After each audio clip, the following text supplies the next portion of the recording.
오늘 사사기 14장 말씀을 가지고 은혜를 헛되이 받지 말자, 은혜를 헛되이 받지 말자라는 제목으로 하나님 말씀 나누겠습니다. 메멘토 모리라는 말이 있습니다. 라틴어인데요. 뜻은 자신의 죽음을 기억하라 또는 너는 반드시 죽는다는 것을 명심하라라는 뜻입니다. 유래는 옛날 로마에서 유래된 말입니다. 로마가 전쟁할 때 멀리 원정 나가지 않습니까? 원정 나가서 승리하고 돌아올 때 개선문 있죠. 말 타고 이렇게 막 들어올 때 사람들이 환호하고 열광하지 않습니까?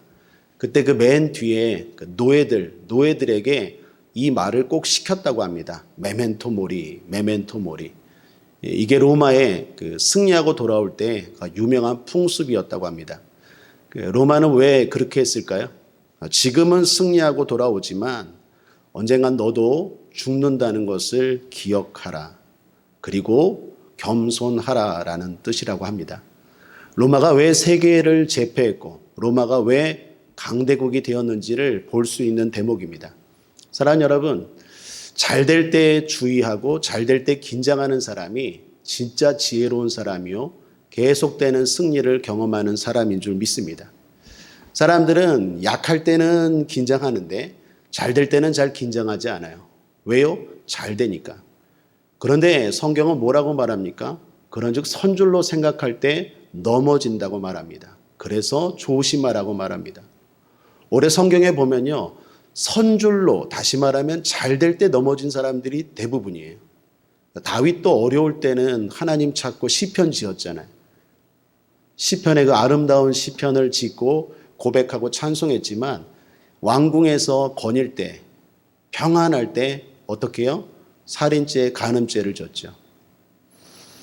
잘 될 때 조심해야 됩니다. 인류의 죄가 언제 들어왔습니까? 에덴 동산이에요. 아무런 문제가 없고 부족함이 없었는데 선악과를 따먹었다니까요. 그러니까 지혜라는 건 뭡니까? 잘 될 때 긴장하는 사람이 진짜 지혜로운 사람이에요. 문제가 있으면요, 다 하나님 찾아요. 어려우면 찾지 말라 그래도 찾아요. 근데 진짜 복 받을 사람, 진짜 복에 복을 더하시고 지경에 지경이 넓어지는 사람은 어떤 사람이냐? 잘 될 때 긴장해요. 잘 될 때 성실해요. 잘 될 때 하나님 앞에 엎드려요. 이 사람은 진짜 무서운 사람이에요. 마귀가 건드리기가 힘든 사람이에요. 사랑하는 여러분, 저와 여러분에게 그러한 지혜가 있게 되길 바랍니다. 오늘은 삼손 이야기입니다. 삼손은 한마디로 잘난 사람입니다. 부족함이 없는 사람이에요. 이 사람은 태어날 때부터 복받은 사람이에요. 하나님이 딱 구별한 사람이에요. 삼손 이야기가 사사기 13장부터 66장까지 나오는데 오늘 새벽에 13장 나누었죠. 출생 이야기. 출생할 때부터 천사가 예지했어요. 무슨 예수님처럼 마리아하고 요셉에게 예지한 것처럼 삼손의 아버지가 마노아예요. 엄마 이름은 안 나와요, 성경에. 그런데 엄마가 훨씬 더 아버지보다 지혜로워요. 그래서 아버지가 정신 못 차릴 때 엄마가 그 아버지를 붙잡아주고 깨닫게 하죠. 그 나타났던 사자는 오늘 새벽 기도 때 나눈 것처럼 기묘라 그랬어요. 기묘. 누굽니까? 예수님이에요. 여러분, 구약에도 예수님이 활동하셨어요? 간혹 가다가 이런 질문합니다. 목사님, 예수님 오시기 전에 조선시대, 고려시대 때는 어떻게 구원받았습니까? 예수 믿음으로. 그때도 예수 믿음으로 구원받는 거예요. 그 증거가 뭡니까? 오늘 새벽 기도 때 나눈 사사기 13장 말씀을 들어보십시오. 거기에 나타난 분이 바로 주님이세요. 주님은 곳곳에 나타나셨어요. 육신의 몸을 입고 이 땅에 오신 것은 신약이었지만 구약에서도 주님은 하물며 천지 창조할 때도 주님은 역사하고 계시고 살아 일하고 계신 줄 믿습니다. 그 주님이 나타나셔서 어떻게 해요? 네가 잉태할 거다. 불임 부부였던 마노아 부부에게 잉태할 거다. 그리고 태어난 사람이 삼손이에요. 하나님이 삼손에게 복을 주셨어요. 탁월한 복을 줬어요. 태어나자부터 복을 받았고 자라면서는 더 큰 복을 받았어요. 그렇게 잘난 삼손인데요. 인생을 보면 계속 하향세를 가요. 계속 어려운 길을 가요. 그리고 결국에는 비참함으로 끝나요. 제가 늘 말했듯이 믿는 사람의 특징이 뭡니까? 시작은 미약하나 갈수록 창대하게 되는 것이 저와 여러분의 인생인 줄 믿습니다. 그렇게 되기를 주님의 이름으로 축원합니다.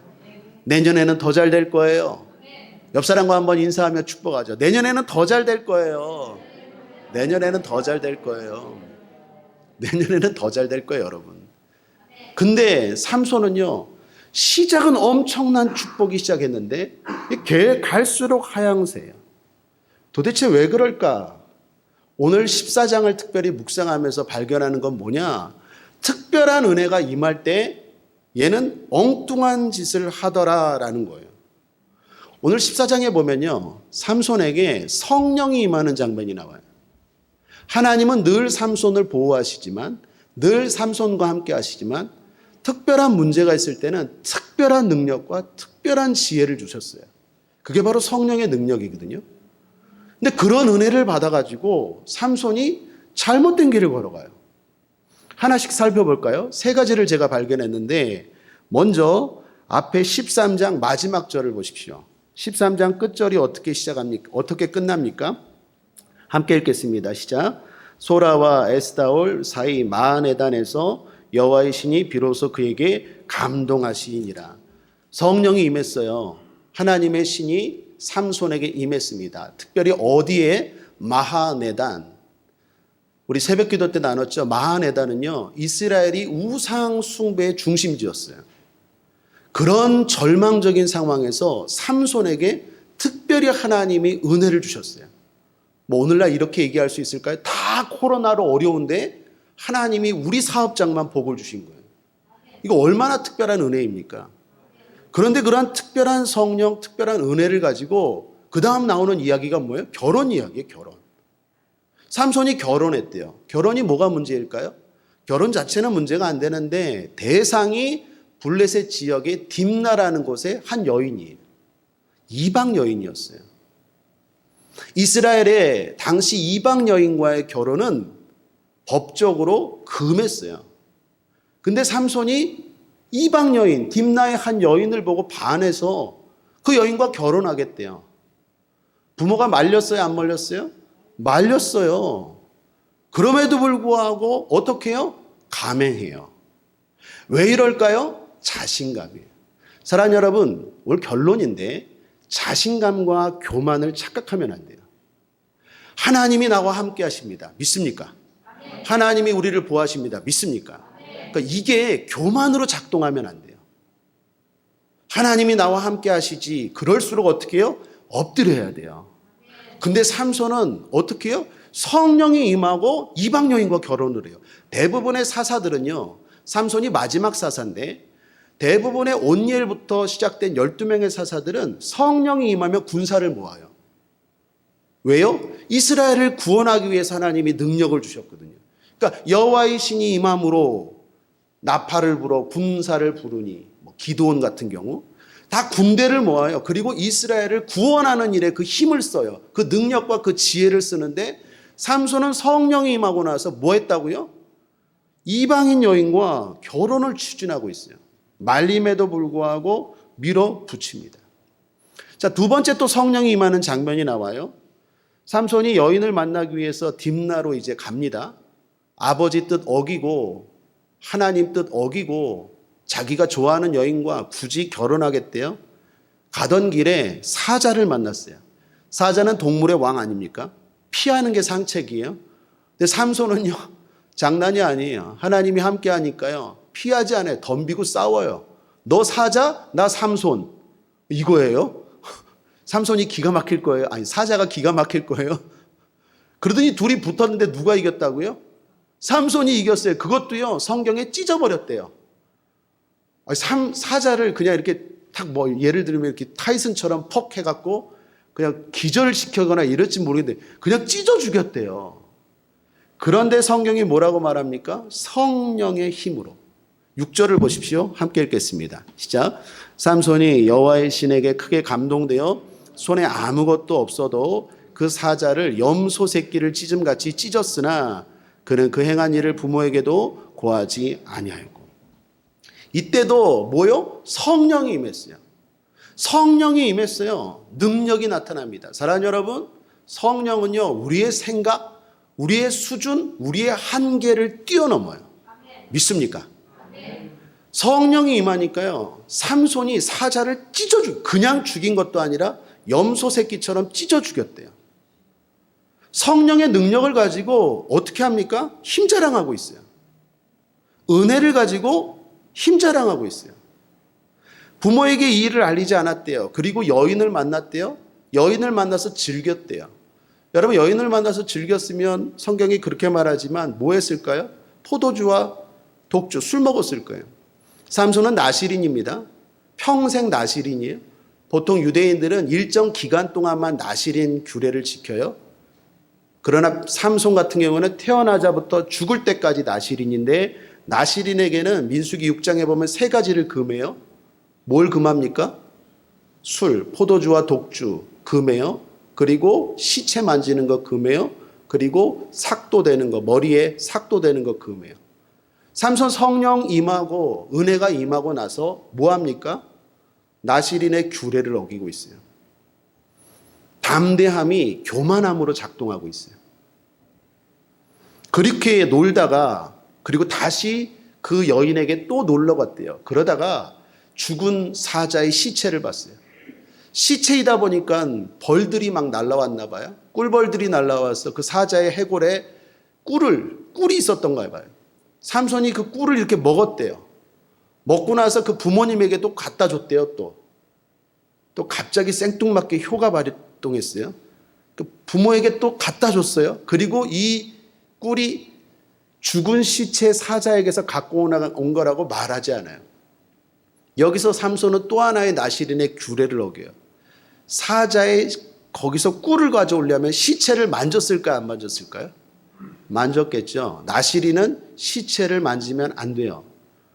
자, 보십시오. 성령의 은혜가 임하니까 담대해요. 담대한 건 좋은데 너무 담대해서요. 자기 멋대로 해요. 자기 맘대로 해요. 점점 삼손은요. 하향세를 겪어가요. 오히려 이 은혜를 잘못 사용하고 있어요. 방향 설정이, 목적 설정이 지금 잘못되었다라는 것입니다. 자, 마지막 하나 더. 성령이 또 언제 임합니까? 이제 삼손이 본격적으로 결혼식을 올립니다. 아버지 마노아와 함께 여인의 집에 가서 잔치를 베풀었어요. 당시 잔치는요 7일간이에요. 이것도 기독교식 장례가 아니라 기독교식 결혼 아니에요. 제가 내일 주례하는데 기독교식으로 하는데 기독교식의 예배가 아니에요. 7일 동안 이거 하는 거는 블레셋식 결혼 풍습이에요. 그러니까 삼손이 결혼식 하는데 어떻게 해요? 아버지와 함께 삼손이 친정 처가에 가요. 거기서 7일 동안 어떻게 해요? 잔치를 벌여요. 그리고 그때 현지처가 됩니다. 오늘날로 말하면. 결혼하고 다시 집으로 오는 게 아니라 삼손이 늘 선물을 가지고 그 집에를 이렇게 처가댁에 방문을 해요. 이게 블레셋식 결혼 풍습이에요. 근데 거기서 삼손이 수수께끼 하나를 내죠. 신부의 들러리 같은 청년 30명이 있었는데 그 30명에게 수수께끼를 내는데 요상한 수수께끼를 내요. 질문의 수수께끼가 아니라 그냥 평서문의 수수께끼예요. 이상한 수수께끼를 내요. 그리고 큰 내기를 걸어요. 뭘 주겠다고요? 마치면은 베옷과 겉옷을 준대요. 여러분, 여기서 베옷은요 대단히 비싼 옷이에요. 겉옷도요, 겉옷이라고 말하는데 정확한 뜻은 바꾸어 입는 옷이에요. 다시 말하면 파티 갈 때 이렇게 바꾸어 입는 옷 있죠. 오늘날로 말하면 연미복 같은 거, 파티복 같은 거, 사람에게 하나 있을까 말까 한 복. 여러분 집에 파티복 있습니까? 이렇게 막 나비 넥타이하고 없죠? 그러니까 우리 같으면 없어요. 그런 거예요. 엄청나게 비싼 거예요. 난리가 났어요. 수수께끼를 풀어야 되는데 날짜가 다가오는데 도대체 모르겠어요. 삼손의 그 부인에게 이 청년들이 막 조릅니다. 야, 어떡하냐, 우리 다 모르는데 큰일 났다. 그래서 그 부인이 어떻게 해요? 삼손에게 막 조릅니다. 답이 뭐예요? 삼손이 말합니다. 내 부모님에게도 안 가르쳐준 답을 당신에게 가르쳐 줄 수 없다고. 그 삼손의 특징이 뭐예요? 또 여자에게 약해요. 유혹에 약해요. 계속 여자가 졸라대니까 뭐 또 막 울면서 그랬겠죠. 뭐 당신은 날 사랑하지 않나 봐. 또 나를 이런 것도 안 가르쳐 주나 봐. 그러면서 막 또 징징 짜고 막 바가지를 긁었겠죠. 이 결혼 무효야 뭐 이렇게 하고 하니까 가르쳐 줄게 대신 비밀이야 하고 가르쳐 줬는데 이 여인이 어쩌 자기 동족인 청년들에게 그 답을 가르쳐 줬어요. 그 청년들이 답을 말합니다. 답이 또 질문이에요. 이게 이상하죠. 뭔가 수수께끼라는 게 이상해요. 질문은 평서문이고 답은 물음표예요. 삼손이 화가 났어요. 그리고 그 답을 가르쳐준 아내가 가르쳤다는 걸 알았어요. 너무 화가 나갔고요. 줘야 되잖아요. 배옷 30벌, 겉옷 30벌. 어디로 갔다고요? 아스글론으로 갔어요. 딥나라는 곳에서 35km 정도 떨어진 곳입니다. 거기 가서 그 사람들을 죽이고 강도지대 갖고 어떻게 해요? 그 옷을 그 청년들에게 줍니다. 그때도 성경은 뭐라고 말합니까? 다시 한번 성령이 임했다고 말해요. 19절을 보십시오. 함께 읽겠습니다. 시작. 여호와의 신이 삼손에게 크게 임하심에 삼손이 아스글론에 내려가서 그곳 사람 30명을 쳐 죽이고 노략하여 수수께끼 푼 자들에게 옷을 주고 심히 노하여 아비 집으로 올라갔고. 자, 보십시오. 제가 사사기 14장을 묵상하면서 삼손 이야기에서 지금 3번의 성령이 임하고 있어요. 늘 하나님이 은혜를 주시면 특별한 은혜, 특별한 복을 주실 때 얘는 엉뚱한 짓을 하고 있어요. 어쩌면 우리에게 문제는 복을 안 주셔서, 은혜를 안 주셔서 문제가 아니라 그 은혜를 주시고 복을 주시는데 방향 설정, 목적 설정이 잘못되지 않았는지 살펴봐야 한다라는 것입니다. 사랑하는 여러분, 하나님은 오늘도 삼손에게뿐만 아니라 저와 여러분에게도 알게 모르게 은혜를 베풀어 주고 계신 줄 믿습니다. 그 대표적인 증거가 뭡니까? 코로나19 가운데 보호하시잖아요. 3,000명이 지금 넘었다니까요. 앞으로도 어떻게 될지 모르겠지만 지금까지 은혜 아닙니까? 우리가 거기 걸리지 말라는 법이 어디 있어요? 당연한 게 아니라니까요. 당연한 것이 아니라 우리가 그것을 의식하지 못한 것일 뿐이지 하나님은 알게 모르게 늘 은혜를 베푸시고 특별히 특별한 순간에는 특별한 능력과 특별한 은혜를 베풀어 주시는 줄 믿습니다. 그런데 삼손은 은혜를 헛되이 받고 있다라는 거예요. 그래서 오히려 이 축복이, 이 은혜가 삼손의 인생을 계속 망치고 있어요. 여러분, 어쩌면 우리가 하나님의 복을 받는 게 우리 인생을 더 망칠 수도 있다는 거예요.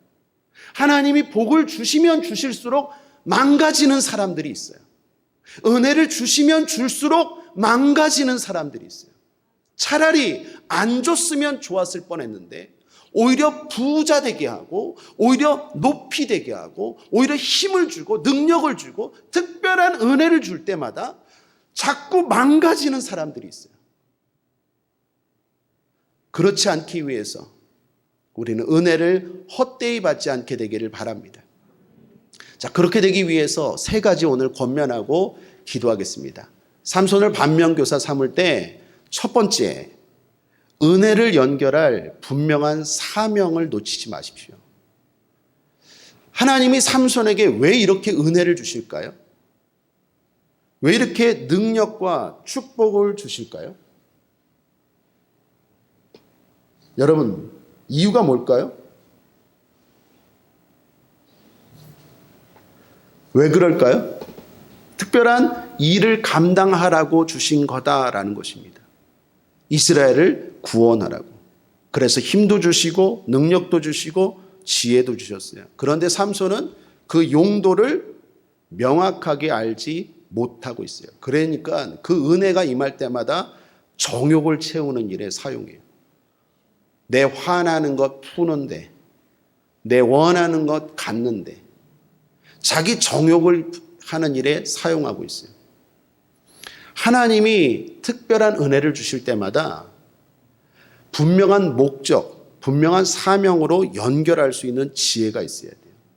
예를 들면 이번 추수감사 주일날 우리가 특별히 열심히 지금 준비하고 찬양하고 특별히 구제하고 헌금을 모아서 어려운 교회 그리고 어려운 선교사님들을 돕고자 하고 있습니다. 지난주까지도 많은 분들이 참여해서 헌금도 많이 거쳤고 또 이번 주일날 바자회도 하고 또 여러 가지로 해서 헌금이 많이 또 거칠 거라고 예상이 돼요. 여러분, 우리 교회가 그렇게 넉넉한 교회가 아니에요. 우리 교회도 힘들어요. 그런데 왜 이런 걸 할까요? 왜 이런 걸 하죠? 하나님이 더 많이 부어주셔도 넘어지지 않기 위해서요. 이게 자꾸 하나님이 부어주실 때 내가 연결할 수 있는 그 훈련과 그 습관이 되어 있지 않으면 자꾸 쌓여요. 쌓이는 게 좋은 것 같죠? 여러분, 누가복음 12장에 어리석은 부자 이야기 나오죠? 어리석은 부자의 특징이 뭡니까? 쌓아놓잖아요. 그거 보면서 좋아하잖아요. 그때 주님 뭐라고 말합니까? 어리석은 자여. 네 영혼 오늘 데려가면 이거 다 네 거냐? 이렇게 쌓아놓는 게 뭐냐? 심지, 뿌리지. 그러면 하늘나라에서 거둘 텐데. 여러분, 하나님은 우리 교회에 큰 복을 주실 줄 믿습니다. 빈말이 아니라 믿습니다. 지금부터 훈련해야 돼요. 지금부터 계속 어려운 사람 아니면 필요한 곳에 흘려보내는 훈련이 되지 않으면 하나님이 엄청난 걸 주셨을 때 엉뚱한 일을 할 수 있어요. 삼손처럼. 하나님의 영광을 위해서 하나님이 이스라엘을 구원하라고 세우신 그 사사, 그 능력, 그 직분, 그 은혜를 가지고 얘는 지 정욕 채우는 일에 쓰고 있어요. 왜 그럴까요? 평상시에 이게 훈련이 안 돼서 그래요. 우리 국제하모니의 모든 성도들, 하나님이 분명히 제가 확신컨대 복 주실 줄 믿습니다. 진짜 잘 될 거예요.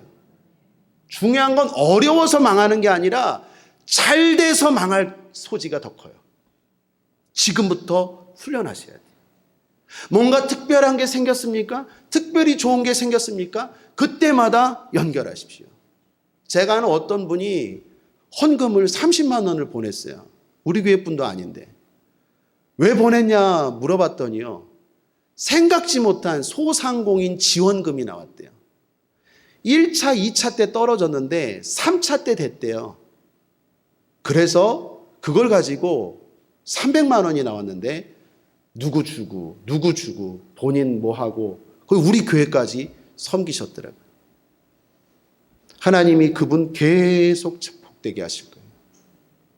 사랑하는 여러분, 삼손처럼 되지 않기 위해서 은혜를 연결할 분명한 사명을 놓치지 않게 되기를 바랍니다. 그러면 하나님은 그 사람 계속 부어주시고 그 사람은 계속 부어주셔도 넘어지지는 않지만 지경은 넓어질 거예요. 그것이 하나님의 특징, 복의 특징, 복의 복을 더하시고 지경의 지경이 넓어지는 축복인 줄 믿습니다. 저는 우리 국제하모니교회 성도들 가운데 그런 분들이 많아요. 제가 말씀은 못 드리지만 그래서 너무 감사하고 그래서 저는 기대가 돼요. 넘어지지 않을 거예요. 계속 하나님이 잘 되게 하실 거예요. 두 번째입니다. 잠시의 평안을 오해하지 마셔야 돼요. 오늘 말씀을 보면요. 삼손이 잘못했을 때 하나님의 징계가 없어요. 분명히 삼손이 잘못했잖아요. 이방 여인과 결혼할 때 그냥 하나님이 그냥 딱 나타나셔서 그냥 사자와 싸울 때 그냥 팔 하나 그냥 확 뜯겨지게 하든지 좀 그랬으면 삼손이 아이고 내가 잘못했구나. 내가 은혜를 이렇게 사용하면 안 되는데 이랬을 텐데 제가 답답한 게 뭐냐면 하나님이 삼손을 징계하질 않아요.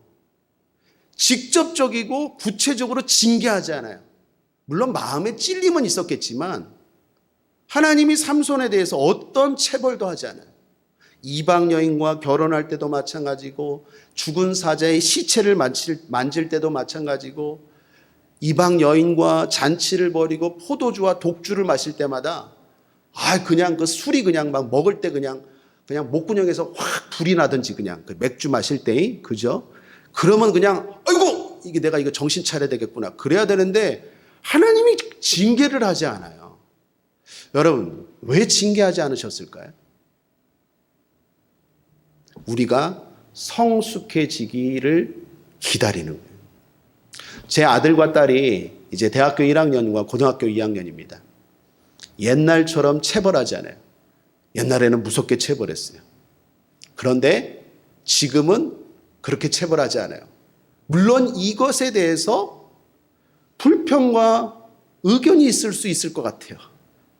그런데 어찌됐건 옛날보다는 지금 그렇게 체벌하지 않아요. 왜 그럴까요? 이제는 믿어주는 거죠.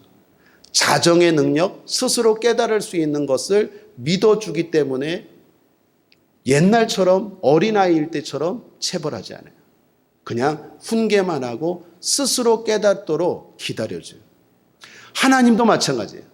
하나님이 우리가 죄를 지을 때 바로바로 징계하지 않아요. 그거는 몰라서가 아니에요. 그리고 또 하나, 그거에 대한 심판이 없어서가 아니에요. 믿어주시는 거예요. 스스로 깨닫고 스스로 돌이키고 스스로 잘못했다는 걸 알고 스스로 자정하고 회개하도록 하나님이 어떻게 해요? 기다려주시고 믿어주시는 것입니다. 그런데 삼손의 문제는 뭐예요? 해도 되는구나. 이게 문제예요. 이렇게 해도 아무런 일이 일어나지 않네. 이게 문제예요. 그래서 점점 더 큰 죄를 져요. 사자를 죽인 손으로 사람을 죽여요. 점점 죄에 대해서 담대해져요. 이건 솔로몬이, 지혜왕 솔로몬이 했던 말이기도 해요. 전도서 8장 11절에 악한 일에 징벌이 속히 실행되지 않으므로 인생들이 악을 행하기에 마음이 담대하도다. 악한 일에 하나님이 바로바로 징계하지 않으니까 점점 세상 말로 간땡이가 커져가요. 오해하면 안 돼요. 우리가 잘못해도 하나님 바로바로 징계하지 않아요. 왜요? 그건 어린아이들 대하는 거예요. 이제 우리는 하나님이 믿어주세요. 기다려주세요. 스스로 깨닫고 하나님을 의지할 수 있도록 로봇으로 어린아이로 자라는 게 아니라 어른으로 성숙한 사람으로 인격체로 대해주세요. 그런데 그걸 가지고 삼손처럼 오해하면 돼요. 내가 이렇게 살아도, 내가 이렇게 마음대로 해도 아무런 일이 없는데 왜 아무런 일이 없어요? 하나님 반드시 심판하시죠. 스바냐서에 보면 이런 말씀이 있습니다. 스바냐서 1장 12절에 그때에 내가 등불로 예루살렘에 두루 찾아 무릇 찢기같이 가라앉아서 심중에 스스로 이르기를 여호와께서는 복도 내리지 아니하시며 화도 내리지 아니하시리라 하는 자를 벌하리니. 뭐라고요? 하나님이 말합니다. 심중에 이르기를 하나님은 복도 안 주시고 화도 안 주시는 그런 사람을 벌한대요. 왜 하나님이 화도 안 주고 바로바로 복도 안 줄까요? 기다리는 거예요. 믿고 기다리는 거예요. 그런데 삼손은 잠시의 평안을 해도 괜찮구나 라고 오해했어요. 성숙은 회개의 빠름입니다. 우리가 믿음이 자라갈수록 잘못했지만 돌아오는 회복의 시간, 회개의 시간이 빨라지기를 주님의 이름으로 축원합니다. 하나님은 분명히 복도 내리시고 분명히 잘못한 것에 대해서는 화를 내리시는 분이에요. 여러분 잊지 마십시오. 단지 참아주시고 기다려주실 분이에요. 우리를 믿기 때문에. 그것을 오해하면 안 돼요. 아, 나는 목사인데, 나는 사사인데 하나님은 나와 함께 하셔. 내가 이 정도 하나님 봐주시겠지. 내로남불의 시각으로 바라보면 안 돼요. 하나님은 정확하신 분이에요. 우리는 삼손처럼 되지 않게 되기를 주님의 이름으로 축원합니다. 마지막, 삼손은요 경계를 무시해요. 제일 중요한 것 같은데 삼손의 실패를 보면요 조언자가 없어요. 조언자가 없다는 것은 삼손이 조언을 무시한다는 거예요. 왜 조언자가 없을까요? 조언자를 두지 않기 때문에 그래요. 아까 부모님도 말렸잖아요. 그런 결혼하면 안 돼. 삼손 어떻게 해요? 듣지 않아요. 그냥 자기 마음대로 일사천리에 밀어붙여요. 부모의 말도 안 들을 뿐만 아니라 어떤 선지자 누구의 말도 듣지 않아요. 삼손의 주변에 보면 동역자, 조언자가 없어요. 여러분 버치 하먼이라는 사람 아십니까? 골프 선수 타이거 우즈의 개인 코치입니다. 이 타이거 우즈 선수가 17살부터 이 사람을 고용해서 자신의 골프를 모니터해달라고 했던 코치예요. 오랫동안. 근데 아이러니한 건요, 타이거 우즈보다도 이 사람이 골프를 못 쳐요. 타이거 우즈보다도 골프를 못 치는 버치 하먼이라는 이 사람을 우즈는 코치로 삼고 그 사람의 조언을 듣고 그리고 고쳐나가서 세계적인 선수가 되었다라는 거예요. 타이거 우즈의 위대함이에요. 우리가 조언을 듣는 건 약해서 듣는 게 아니라 더 나아지기 위해서 듣는 거죠. 대통령 주변에는요, 수많은 고문들과 강요들이 있죠. 왜 그렇습니까? 대통령이 힘이 없어서? 아니요. 내가 못 보는 것이 있어요. 그것을 주변의 권위자들이 가르쳐주고 인도해요. 사람은 누구나 다 그래요. 우리 바둑 둘 때 훈수 두는 사람이 더 잘 본다 그러잖아요. 우리 인생도 마찬가지예요. 내가 아무리 강하지만 때로는요, 나보다 훨씬 약한 사람이 나의 문제를 정확하게 짚어줄 수가 있어요. 그래서 성경에 나오는 수많은 위대한 믿음의 인물들은 다 권위자가 있어요. 조언자가 있어요. 선지자가 있어요. 예를 들면 삼손 같은 경우에, 예를 들면 모세 같은 경우에도요, 모세가 얼마나 뛰어난 리더십에 얼마나 능력자입니까? 모세는요, 애굽의 바로 왕을 깨뜨린 사람이에요. 어지간한 능력이 아니라 막 엄청난 능력을 그냥 애굽 전체에 내린 사람이에요. 바다도 가는 사람이에요. 그런데 모세의 위대함이 어디에 있는 줄 아세요? 장인 이드로의 말을 들어요. 혼자서 쎄 빠지게 죽어라고 하는데 이드로가 말합니다. 아니 왜 혼자서 그렇게 멍청하게 다 하려 그래? 1000부장 세워, 100부장 세워, 50부장 세워. 그때 모세가 아니 어디서 나에게 감히, 내가 어떤 사람인데? 내가 바로를 깬 사람이야. 나한테 무슨, 이러지 않아요. 모세가 그 조언을 받아들여요. 거기에 모세의 위대함이 있어요. 다윗의 위대함도 마찬가지입니다. 다윗 주변에는요, 늘 선지자가 있어요. 기름 부음 받을 때는 사무엘 선지자, 어려울 때는 갓 선지자, 심지어 죄를 지을 때도 나단 선지자가 와서 그 죄를 지적하죠. 믿음의 사람들, 성공한 사람들의 특징을 보면요, 경계를 무시하지 않아요. 권위자를 두고 그 조언을 들을 줄 알아요. 그런데 삼손은요, 자기 멋대로 해요. 그냥 부모 말도 안 들어요. 그냥 막 반항해, 밀어붙여요. 왜 그럴까요? 잘나서 그래요. 잘남이 담대함으로 끝나야 되는데, 자신감으로 끝나야 되는데 교만으로 이어졌어요. 사랑하는 여러분, 여러분 주변에 꼭 조언자가 있게 되길 바랍니다. 꼭 주의 종들이 있게 되길 바랍니다. 기도해 주는 사람이 있게 되길 바랍니다. 그건 여러분이 약해서가 아니라 더 잘 되기 위해서예요. 그거에 대해서 자존심 상해하고 열등의식을 느끼면 그 사람은 소인배가 되는 거예요. 삼손은 그것이 없어요. 그래서 망했다라는 것입니다. 잠언 3장 7절에 스스로 지혜롭게 여기지 말지어다 라고 말합니다. 우리는 스스로 지혜롭게 여기지 말고 늘 부족하고 넘어질 수 있음을 늘 깨닫고 살게 돼야 될 줄 믿습니다.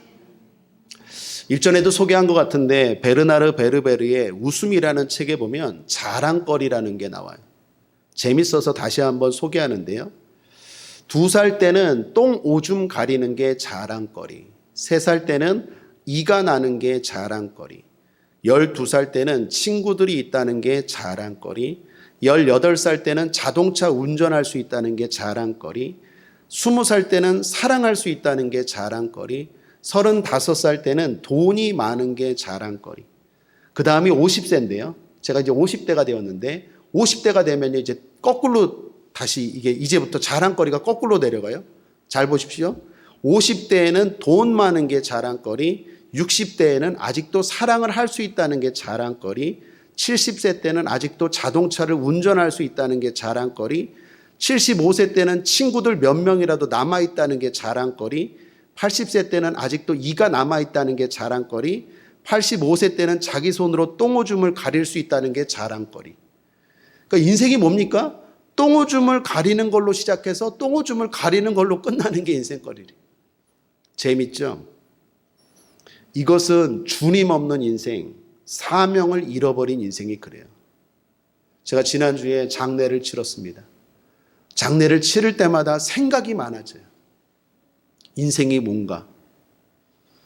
여러분, 사명을 잃어버리면 인생이 똥오줌 가리는 걸로 시작해서 똥오줌 가리는 걸로 끝나요. 요양병원에서 똥오줌 가리는 걸로. 그게 인생이에요. 그런데 그 인생 안에 하나님은 사명을 주세요. 가치 있는 인생이 되길 원하세요. 하나님은 우리를 기대하세요. 결론입니다. 삼손의 뜻이 뭔지 아세요? 햇빛이 찬란하다라는 뜻이에요. 부모가, 하나님이 삼손이라고 이름 지어준 건 기대감이 있었다라는 거예요. 찬란한 햇빛처럼 그러한 인생이 되라라는 기대감이 있었다는 거예요. 하나님은 저와 여러분에게도 그러한 기대감을 갖고 있는 줄 믿습니다. 그냥 똥오줌 가리다가 그냥 먹고 살다가 그거 자랑하다가 그냥 그거 끝나는 인생이 아니라 하나님이 주신 은혜를 가지고 힘을 가지고 특별한 능력이 임할 때마다 사명을 감당하고 그래서 가치 있는 인생, 복된 인생을 살아가는 저와 여러분 되길 바랍니다. 서로 끝으로 인사합시다. 우리는 갈수록 좋아지고 있습니다. 기도하겠습니다. 하나님 아버지, 하나님은 우리를 은혜 가운데 인도하십니다. 알게 모르게 끊임없이 우리를 보호하시고 지켜주시고 함께하여 주셨습니다. 특별히 이렇게 금요철야에 나와 부르짖는 자들에게는 특별한 은혜, 성령의 은혜를 주시는 줄 믿습니다. 성령의 은혜는 사람이 생각지 못한 능력과 지혜와 우리의 한계와 수준을 뛰어넘는 놀라운 힘이 임하는 시간인 줄 믿습니다. 그거 분명히 주실 줄 믿습니다. 중요한 건 그 은혜를 삼손처럼 헛되이 받지 않게 하여 주옵소서. 은혜가 임할 때마다 은혜가 복이 될 수 있도록 하나님 우리에게 지혜를 더하여 주셔서 하나님이 은혜를 주실수록 무너지고 하얀 곡선으로 처지는 나락에 떨어지는 인생이 아니라 더욱더 잘되고 하나님 앞에 영광 돌리고 지경이 넓어지는 우리 국제하모니교회와 우리 모든 성도들 될 수 있도록 축복하여 주시옵소서. 감사드리며 예수님의 이름으로 기도했습니다. 아멘.